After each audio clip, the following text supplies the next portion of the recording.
Madame, Messieurs, bonsoir et merci d'être avec nous dans ce nouveau numéro. Ce soir que nous dédions bien sûr au peuple congolais, précisément à la jeunesse congolaise qui est maintenant face à son destin et qui doit prendre ses responsabilités face à l'histoire de la République démocratique du Congo.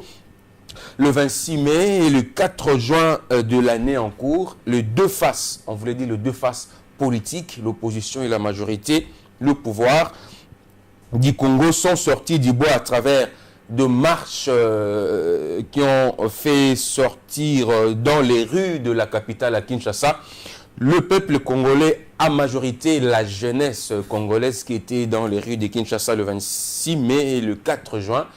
Selon qu'ils pouvaient être là pour le compte de l'opposition ou de la majorité présidentielle. Et donc pour nous, les signaux sont de plus en plus inquiétants en République démocratique du Congo, partant de la marche du 26 mai de l'opposition qui a manifesté contre les reports des élections prévues cette année, avec celle du 4 juin courant avec le PPRD qui a manifesté et tenu son meeting. Il y a même d'autres marches qui sont envisagées. Je cite par exemple celle du 11 juin prochain avec la majorité présidentielle. Peut-être cette fois-ci, la MP attend faire la démonstration de ses biceps. L'opposition également, dans sa pluralité, a aussi prévu une marche pour la journée historique du 30 juin. Et il sera dans la rue pour exiger aussi le respect absolu de la Constitution. Vous comprenez donc la situation générale du pays devient inquiétante. Et ce qui inquiète ici, c'est la radicalisation au niveau des prises de position, que ce soit à la majorité ou même de l'opposition. Et comme si cela ne suffisait pas, la CENI vient encore pour annoncer officiellement impossible qu'il y ait élection cette année 2016. C'est après l'arrêt de la Cour constitutionnelle. Et même ces déclarations du général du PPRD, Henri Mouvassakani, qui a estimé qu'on pouvait aussi aller au référendum pour permettre au peuple d'arbitrer s'il n'y a pas de dialogue. Ceci est de nature à inquiéter même plus d'un Congolais sur l'avenir politique en RDC.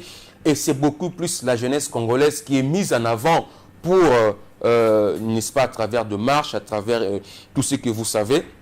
Voilà pourquoi nous avons décidé ce soir d'inviter les leaders de jeunes de la jeunesse congolaise, que ce soit à la majorité ou même à l'opposition politique. Et pour l'opposition, on a fait venir ce soir le président bienvenu Bambalé.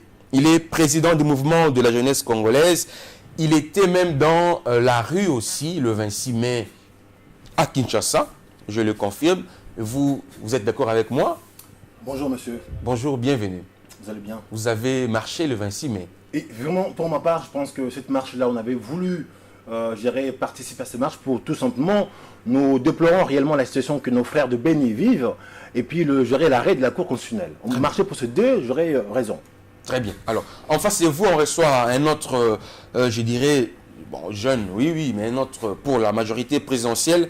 Henri Magie Walifetou, il est membre du PPRD, corps de gardien de la révolution du 17 mai. Bonsoir, bienvenue.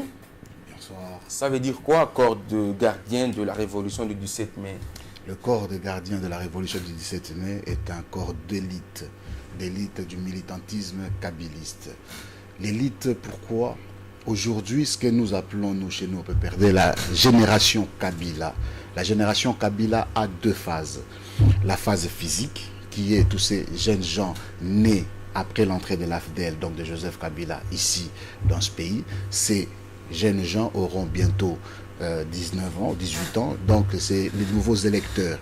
Et à sa deuxième phase, la phase plutôt idéologique, la génération Kabila et tous ces jeunes gens qui sont conscients, comme vous le dites, conscients de l'histoire. Vous distinguez par le port de béret rouge. Hein? Ça veut dire quoi? C'est quoi, une milice?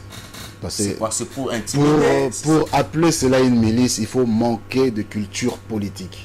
C'est la personne qui a le minimum de culture politique. Il saura le port des bérets, des couleurs dans des luttes politiques. Vous étiez dans la rue aussi le 4 juin, hein, vous le confirmez, avec le PPRD.